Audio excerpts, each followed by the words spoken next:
নমস্কার বন্ধুরা, আমাদের চ্যানেলে আপনাদেরকে স্বাগত জানাই। যারা চ্যানেলটিকে প্রথমবার দেখছেন তারা অবশ্যই চ্যানেলটি সাবস্ক্রাইব করে নেবেন এবং বেল আইকনটি দাবিয়ে দেবেন যাতে চ্যানেলে দেওয়া সকল ভিডিওর প্রথম নোটিফিকেশন আপনাদের কাছে পৌঁছে যায়।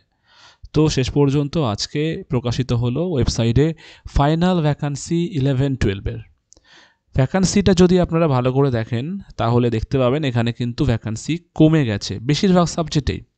কিছু কিছু সাবজেক্টে ভ্যাকান্সি আনচেঞ্জড আছে, বেশিরভাগ সাবজেক্টে কিন্তু ভ্যাকান্সি অনেকটা লেভেলে কমে গেছে। তো এবার অলরেডি আমরা জানি যে রেজাল্ট এসেছে, তাতে ফ্রেশাররা এমনিতেই বঞ্চিত, 60 পেও হয়নি, তার মধ্যে ভ্যাকান্সি আরও কমে যাচ্ছে।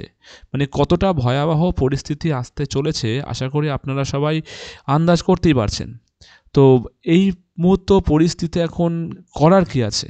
দেখুন, এখন যা পরিস্থিতি তাতে কিন্তু আন্দোলন আরও জোরালো করা ছাড়া আর কোনো গতি নেই। এইভাবে যদি চলতে থাকে তাহলে কিন্তু কোনো ফ্রেশার, জেনারেল ফ্রেশার স্পেশালি, তাদের কিন্তু আর চাকরি বাকরি হচ্ছে না।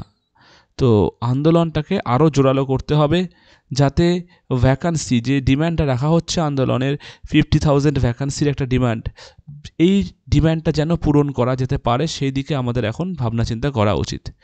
এটাতে যেমন ঘটনা ঘটলো, কালকে দেখবেন 9-10 যে রেজাল্ট বেরোবে তাতেও কিন্তু একই ঘটনা ঘটতে চলেছে। আবার সেই হাই কাট অফ 60 পেয়েও অনেকে চাকরি পাবে না, অনেক ডাক পাবে না, একই জিনিস হতে চলেছে কালকে। অনেকে বলবে সিট সংখ্যা এখানে বেশি, সে তুলনায় ক্যান্ডিডেট সংখ্যাও এখানে বেশি।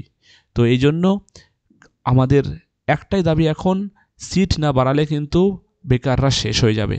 তো আমাদের এটাই দাবি থাক যে 50,000 ভ্যাকান্সি যেমন করে হোক যেন সরকারের কাছ থেকে আদায় করা যায়, কারণ যে কোনো মুহূর্তে কিন্তু সরকার ভ্যাকান্সি অ্যাড করতে পারে, এখানে সরকারের হাতে সম্পূর্ণ রকম পাওয়ার থাকে। যাই হোক, তো আজকে এই খবরটি এই পর্যন্তই। ধন্যবাদ।